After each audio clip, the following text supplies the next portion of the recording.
You're listening to the A to Z of Human Performance live show weekdays at 13:30 GMT with Chris Lissaman and resident expert Jonna Sercombe. Please enjoy responsibly. I'll say that again. Please enjoy responsibly. Yay! It's Thursday. And Thursday. It's episode 9. Episode 9, Chris. We are flying. Guest expert. Here she comes. Emily Link. We're delighted to be joined by Emily Link. Thanks for joining us. I'm delighted to be here. Thank you for having me. Yeah, it's privileged to have a special guest on. Em is not only our colleague at Interactive Workshops and one of IW's brightest producers, but also London's Premier League footballer and our Ikigai expert. Ikigai expert. Wow, I'm not sure my head will fit in this Zoom screen. I've only got a small panel there. Can we just introduce her again properly? It's a guest. I love that sound effect. It's like you're here. Soundboard, don't you? Yeah, I love that. As if by magic. And it's great to have you on, him. Truly a human who performs highly. Yeah, one of those highly performing humans that we were talking about. And we've actually mentioned you on the show. Yeah, we've actually mentioned you on the show before, Em. Yeah, almost like a fan club. I've had a mention. Yeah. I think for your attitude, I think it was the first session. Oh, yeah. I love bringing that attitude to work every day. Em, what do you do to be a high performer? Wow, what a question. I think that I am very much focused. I know one of your sessions has focused on goals, and I have often challenged the goal setting belief of kind of this mid to long term goal. I'm just a great believer that if you were to focus on what you are doing in the present and do a really good job of it and be conscientious and deliver something at high quality, then ultimately you will hit your goals, because I'm not sure what my goals currently are. So it's a work in progress, but I feel like if I were to devote my attention to what is in front of me, do a really good job in that process goal, then good things will follow. And it seems to be going okay so far. Yeah. And you're achieving your goals, and you're working with clients all over the world, some major companies. Tell us a little bit about those. Yeah, unfortunately we're not going to see them currently, because I do love to hop on a plane. But from our kitchen tables, our bedrooms, we are so excited that we still get to work with a variety of industries, of colleagues, people that we've got to really know. I think through working on some of these big leadership and management programs with big names like Warner, like Savills, Red Bull, Airbus, etc., we've had lots of projects this year and coming into 2021, and we've actually been able to touch base with them more frequently than ever before, which are really building some relationships. And people are being really honest actually about maybe how difficult this year is being and the motivation levels going into 2021. I've just come off a coaching hub with one of our big global real estate firms. And it was just fantastic. The level of honesty and transparency in there makes it so worthwhile. And they drive my performance to a certain degree. Yeah, being inspired by them. That's really come about through lockdown and through working from home. It's that vulnerability. We're all in our kitchens or bedrooms, and there's just a bit more connection there, isn't there now? Before we dive into our topic today, which is Ikigai, just to say, if you've missed any shows previously, you can find them on our website, interactiveworkshops.com, and follow us on YouTube, and you'll get all the shows there. This week, we've had flexibility, freedom and fun, growth and goals, holistic thinking. Now it's time to think about Ikigai. Let's start with Jonna. What is it? Ikigai. I was just going to say one thing. I've been chatting to Ross, our web guy. He's an Ikigai.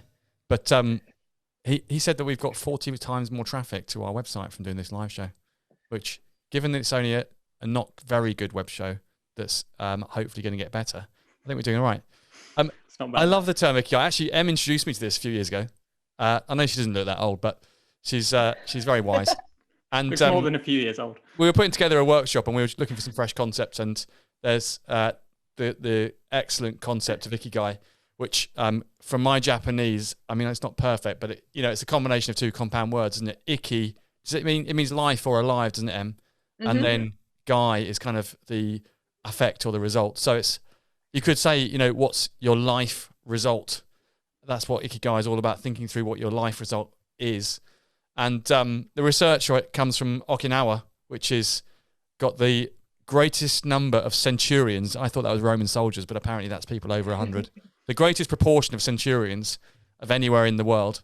And it isn't just because they eat a lot of oily fish, apparently, but apparently it's because in Okinawa, they've thought through how to find their life's purpose and as we've been discussing before, when we were talking about some of the neuroscience, having a purpose and having challenging goals wires up our brains differently, and it helps us to live a more effective life.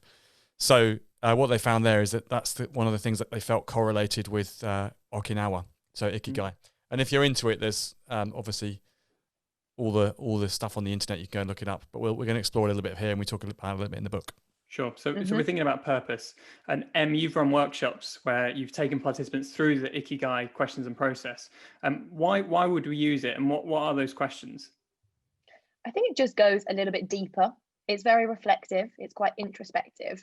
And we don't often take the time to do that. Like, we're very busy people running from one thing to the next. And maybe we've had more time recently to delve a little bit deeper and become more reflective. And for me and myself, that has kind of taken me on very much a journey in the last 12 months, working out where I want to go, who I want to be. But actually taking the time to stop is something we often don't give ourselves license to do. And these questions, they're challenging to a certain extent. And when we do introduce them in workshops, and we've introduced them at lots of our management leadership programs, we have people come back and say, I'm still struggling with trying to answer this. And it's like, well, maybe there's not a really clear answer to that, and it's going to take time. And actually you're on a journey of exploring yourself a little bit deeper, and often having those conversations, then opening up to maybe colleagues or a coach, someone that can help you work through that process, can be really enlightening and really empowering. And that's why we use it, because for me, even I will recommend it to some of my friends. I'm at that age where a few people have started careers. They're 7-8 years in, they're starting to think, what am I doing? Why am I doing this? And actually these questions can help structure that thinking process to help them dig a little bit deeper. So that's why I like it. That doesn't mean that when I first did it, I enjoyed the process. I love that you sent my head into a spin, and I already was relatively confused. And I remember walking away from the workshop and being like, I'm not sure that's helped. It's probably you might not be ready to answer the question sometimes, are they? Can be quite deep, can't exactly. it? Yeah. But if you want to go into it in detail, obviously there's the excellent book by Hector Garcia and Francesca Morales, Ikigai, The Japanese Secret to a Long and Happy Life. And while you're buying that online, just dip in and buy The A to Z of Human Performance. You won't be disappointed. On Kindle. Ikigai apparently means a reason to jump out of bed in the morning, but I think our book could also be a reason to jump out of bed in the morning.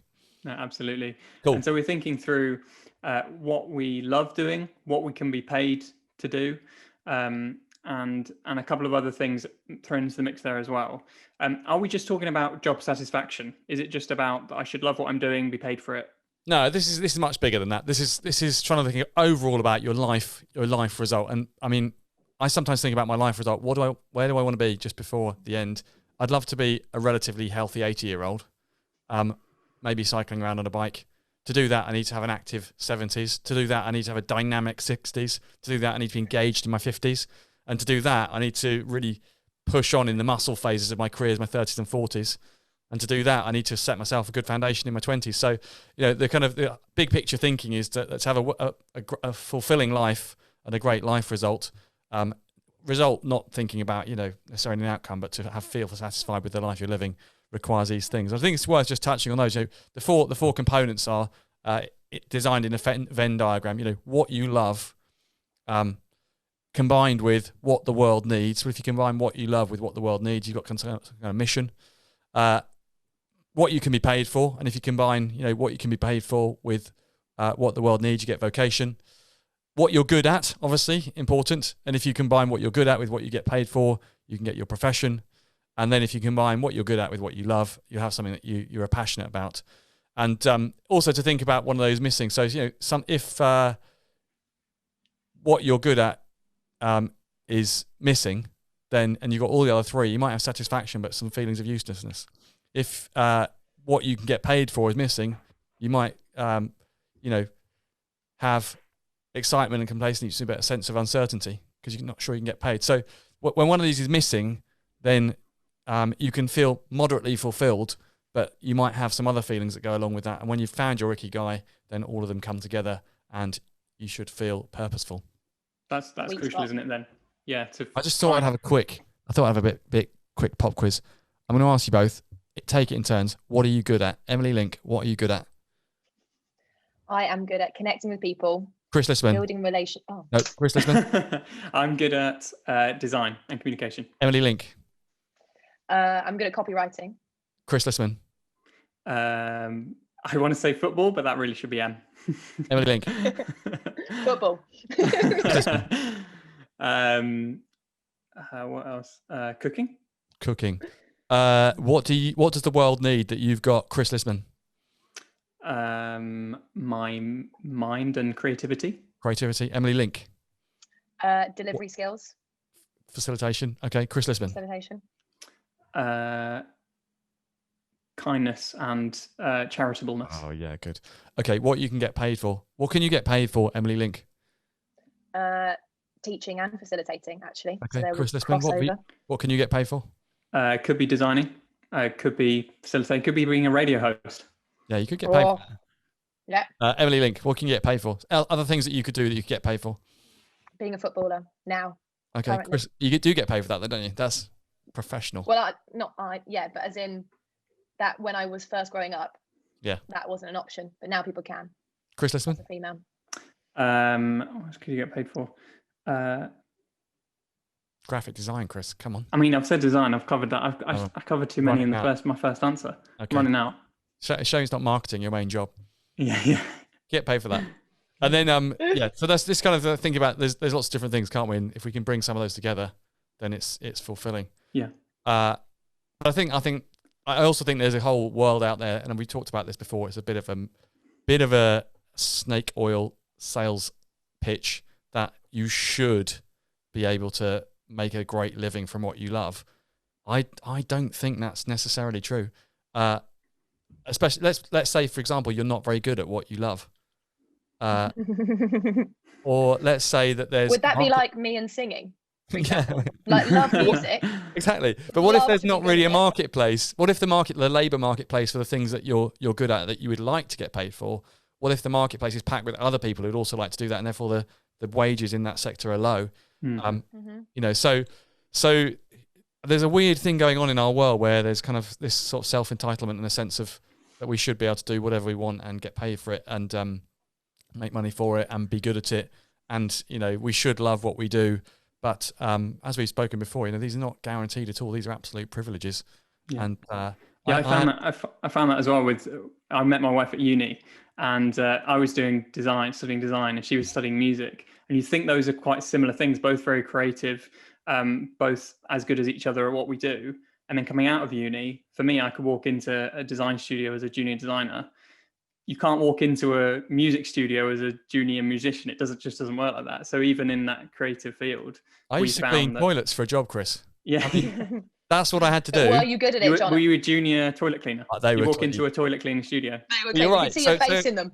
Some things there are a marketplace for and some things not. And yeah. Again, like thinking about the high performance sports paths, very, very few athletes get paid to do what they love. A lot of these things are hobbies. Mm-hmm.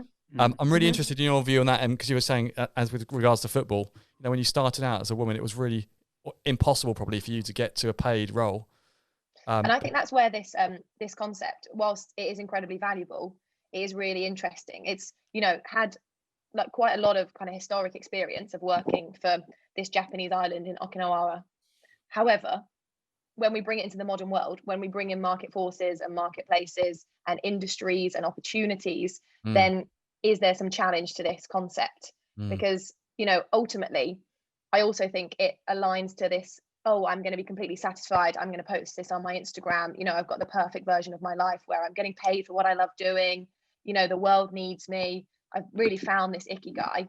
But, how true is that? I think what we're trying to look for is marginal gains in those areas, and just to challenge ourselves and say, there's going to be days where I don't get up and love what I'm doing. But on the whole, am I? Then I think there's just that kind of scope to just sense check. And I think with the football experience, sport is that arena. It is a competitive environment. I love playing football.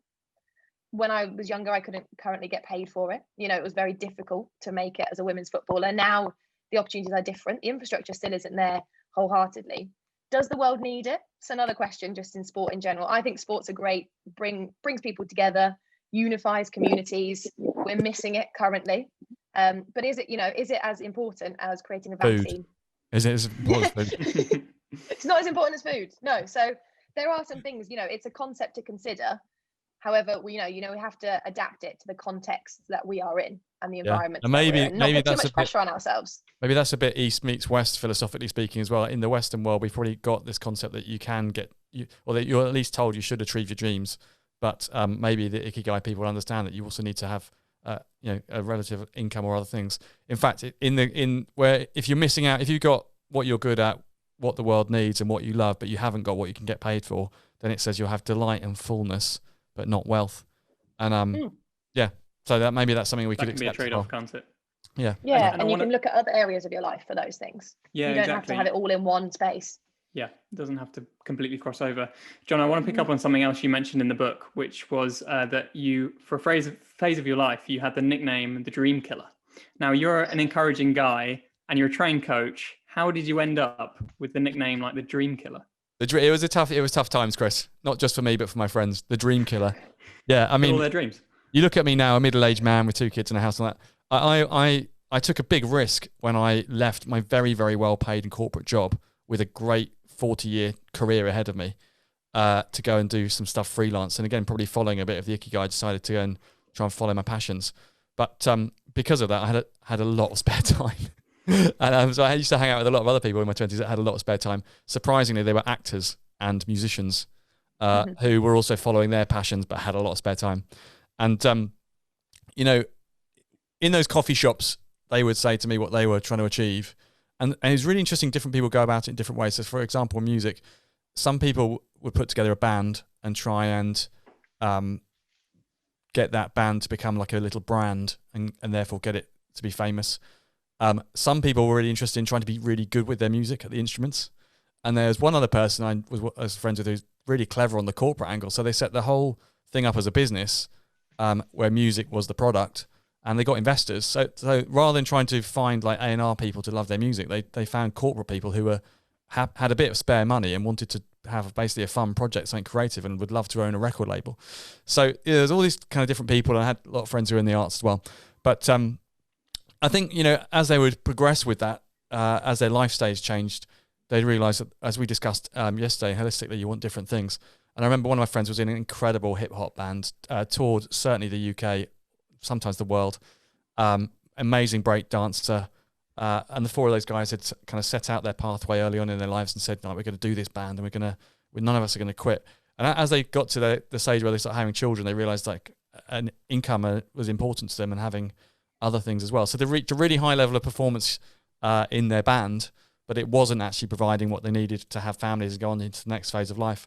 And so, you have some quite heartbreaking conversations in some ways saying, what you started out at. I know you said when you were 22, like, we will never quit and we're going to do this forever and we're going to do it together. But when 30-year-old you looks back at 22-year-old you, needing different things with a bit more wisdom, you can see that guy probably did make the commitment and was pretty passionate. But now we need to revisit some of the commitments we've made to ourselves.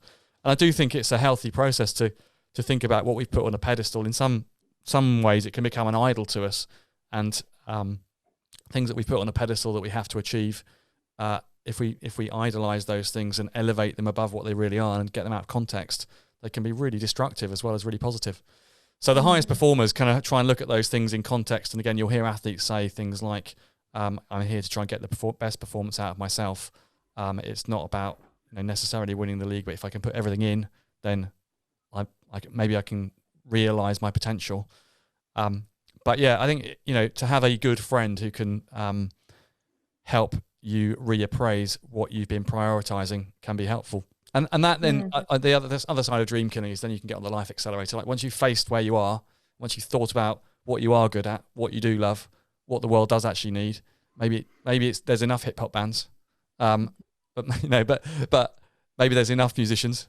But thinking about what those things are, and then thinking like, actually, what do I want to accelerate? What do I want to put my effort into? And we've seen it with IW as well. We've had freelancers who've run their own business for a number of years and then come and joined us because they've realised the freelance is a bit of a dream as well. You're promised that you can have a limited amount of work time, do just what you want to do and get paid for it. But you put yourself into a situation where you're working by yourself, and we're a social animal. So think about all the warmth that we share in our team. We've got Ross just joined us, the web guy, haven't we? The warmth that he's getting from working with us. He's run his own business. He's been doing that. And now he's getting other things, and he's, I don't know, got bosses that want to accelerate him, demands that are coming in on him that are going to stimulate him, money to pay for tools that as a freelancer maybe you wouldn't pay for. So there's this kind of false horizon I think is really easy to get into. And companies also promise it as well sometimes, and they say that if you work here, this is where you're going to progress to. And then you start feeling, actually, I'm not making that progress, and it can be frustrating. Yeah, so it's important to be realistic about what we could do and who we could be. But that's not necessarily, I guess, a negative thing. It's not necessarily that you're a dream killer, but actually, if you look at the real you, at the potential you could start to accelerate your life. Yeah, and that's where it goes. I mean, it does say when it comes to Ikigai, I did put a quote in the book, unless a kernel of wheat falls to the ground and dies, it remains only a single seed. But if it dies, it produces many seeds. If we think about how life works, that seed falls off the tree, it goes into the ground, a tree emerges that can produce many seeds. And I think sometimes our dreams are like that. If we are prepared to let them go, that's actually when we get the fruit. And when we hold on to them, it actually limits us. I wonder if that also links back to the questions itself. So for me, my answers to those questions change depending on, it's not necessarily always the things that I love are constant and the same, or what I'm good at, because you develop skills, or what the world needs changes again. So I think it's kind of not just saying, okay, well, this is my Ikigai and I must, like you say, follow it wholeheartedly. Even athletes that you mentioned would have to sacrifice certain elements of that. They might write down that they love their family and friends, but they're not seeing them for maybe 6 months of the year because they're at some training camp in Kenya increasing their red blood cells. Exactly. So if you could only have joined yesterday's show where we're talking about Marcel Kittel and his sudden loss of motivation, deciding to pull out of cycling at the top of his game, Nico Rosberg again. These athletes, like the cricketers also, they're currently on tour in Sri Lanka, aren't they? And there's been such a mental health problem in cricket just because of the nature of the way the sport works. You tour all winter and don't see any of your family. And, in the season of your life where you're trying to maybe meet someone and have a family or whatever, and you've prioritized cricket and you can't achieve other things you want, and you get lonely and get depressed. So I think it comes down to honesty, being honest with yourself at that time and phase of the answers to those questions to hopefully, move the dial on certain elements at different times and saying, I need this to actually enhance certain areas of my life, rather than, as you say, being on this path that you're committed to wholeheartedly forever. It's kind of actually thinking right here, right now, what is it that I can do that will give me that more of that purpose and that get out of bed feeling that we're all looking for? Definitely now. That ability to commit, you're really good at that. You there's sometimes in leadership development, there's an expression, commit yourself, commit others. And what it's speaking to is that when we commit ourselves, other people follow along with us. You're very, very good at that. Even when you have questions, you're able to commit. Mental decision, nature, nurture, character, upbringing, education, sporting mindset. What do you think enables some people to wholeheartedly commit and bring others along with them, others not?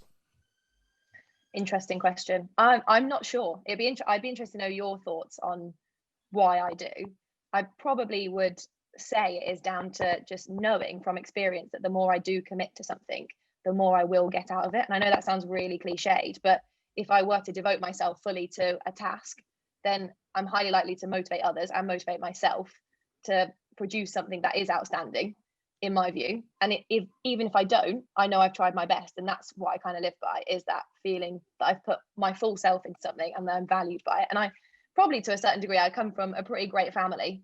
And I wonder if some of that has been kind of planted into me. Like, my parents aren't particularly aspirational. The seed has been sown. The seed has been sown. But my grandmother, was probably one of the most resilient, hardworking people ever. She was born in an era where she was born in East Prussia, basically became a refugee, tried to cross east to west Germany once, failed, told that if she was going to that was going to happen again, she'd be thrown into prison. Still went again, because she knew that was the opportunity for a better life. And she therefore, probably as I was growing up, I could see she'd learned 3 languages. She'd, forged a career in the UK from nothing. And I wonder if just those environments have given me this kind of get up and go, you can do this, positive attitude to life, commit to things and good things will come. Yeah, it's a blueprint, isn't it? In fact, the chapter on story, there's a chapter on story in our book, but it is, I think our life narrative is so key. And your life narrative is one that's based on hope for a better future. and understanding that you can commit yourself and make tough decisions and make sometimes some sacrifices, but throw yourself into it. I think it's interesting. You know, I certainly have that belief. We talked about beliefs in the B chapter, but I do believe that the more you put in, the more you'll get out. But I also think some people it's challenging to access that. And that is inner decision, isn't it, to really go for things. And I think it's a bit of risk taking as well, whereas it can be easy to think, you know what, I'm going to try this and see how it goes, because I'm not sure if I'm going to get anything out of it, so I don't want to overcommit and overinvest. Whereas, so maybe it's throwing ourselves in sink or swim situations and I think enjoy it. Like me, Jonna, you love adventure. Like life is an adventure. So if you do throw yourself in, even if it goes wrong, it's kind of exciting at the same time. Yeah. You find out something more about yourself, you learn something, and it's just fun. And then you're like, okay, pick ourselves up, move on. I know I'll be okay. So here we go. Yeah, and to reach the limits of your ability as well is fun, isn't it? You know, I like to be skillful, but I love it when I'm at the limits of my ability and I realise I'm hanging on.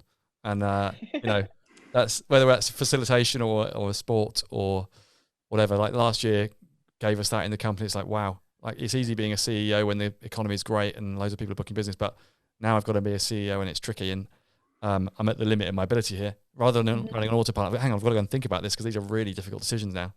And if we get one false move, maybe we're going to, have a really bad impact. So, so we can think through our beliefs. We can think through how stretched we are, what we can achieve, and what we want to do fundamentally.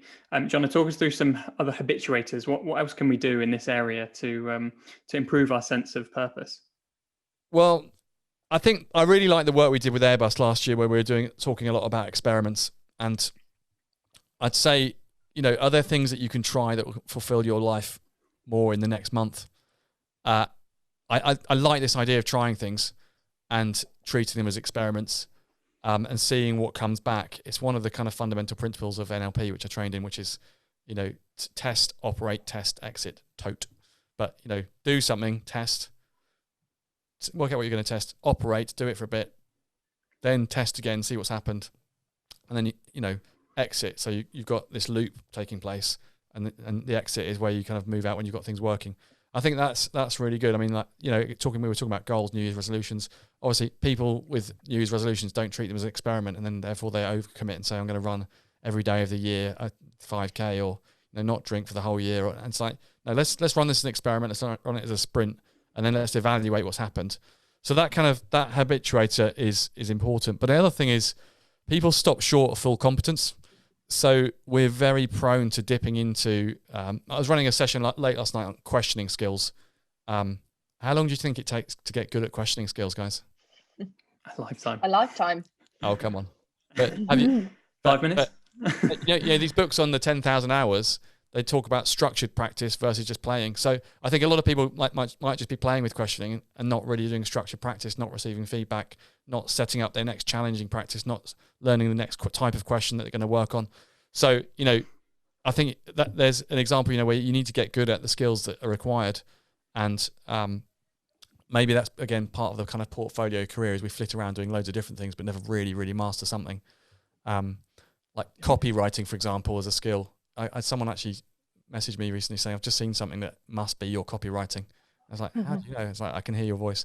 But, that was a skill of grafted every day. I had a writing coach for over a year. Every day, 8:30, I got an email. I had to sit down and write back to them and graft on that skill.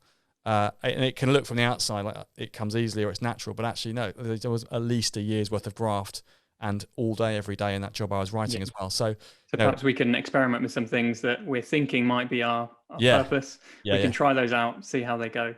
You've got to get good at it. And again, thinking about those bands, the lucky ones, Ed Sheeran's not lucky. He's absolute genius. If you listen to his lyrics, they're clever. Unbelievably clever, and very, very authentically exploring where people are at right now. And of course, it then provokes this emotional connection. And, even his choices to go around the world playing on a small guitar, very, very clever, brave, no band to hide behind. It's like incredible. So he's found his purpose. To make these things work, that's what it takes. But I know, Chris, you're terrified we're running out of time, right? We are. This show has flown by. It's absolutely flown by because it's been great fun. But thank you so much. Thank you, Jonna and for joining us. Emily Link, guest. Magic guest. It was a pleasure to be here. Thanks so much. Thanks for the call. Thanks, Em. See you again soon. The best who's the best. And we'll see you all tomorrow. 13:30 GMT. See you there. The free joy.